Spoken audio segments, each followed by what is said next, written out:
হায়দ্রাবাদে নির্মম খুন। আসানসোলের বাসিন্দা পরিযায়ী শ্রমিক রোশন হেলা নিহত হলেন বন্ধুর হাতেই, এমনটাই সন্দেহ পুলিশের। 19শে জুন বন্ধু বান্ধবের সঙ্গে হায়দ্রাবাদে কাজে গিয়েছিলেন রোশন, কিন্তু বুধবার হঠাৎ করেই তার রক্তাক্ত দেহ উদ্ধার হয় হায়দ্রাবাদের একটি কারখানার আবাসন থেকে। রোশন একসঙ্গে থাকতেন রঞ্জিত পণ্ডিত নামে এক যুবকের সঙ্গে, আর সেই রঞ্জিতই ঘটনার পর থেকে পলাতক।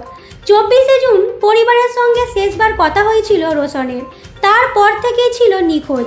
হায়দ্রাবাদ পুলিশ খুনের মামলা রুজু করেছে, তদন্তে নেমেছে গোটা দল। এই হৃদয় বিদারক ঘটনার খবর জানানো হয় আসানসোল উত্তর থানার মাধ্যমে। মৃত্যুর খবর পেয়েই কান্নায় ভেঙে পড়েন রোশনের পরিবার। পুলিশের তরফে রঞ্জিত পণ্ডিতের খোঁজে চলছে তল্লাশি। কেন এই খুন, কিসের জন্য, বন্ধুর হাতেই প্রাণ গেল রোশনের? এই ঘটনার পূর্ণ তদন্ত ও দোষী দৃষ্টান্তমূলক শাস্তির দাবি তুলছেন রোশনের পরিবার ও স্থানীয়রা। পরবর্তী আপডেটের জন্য চোখ রাখুন আমাদের চ্যানেল পালস পয়েন্টের দিকে।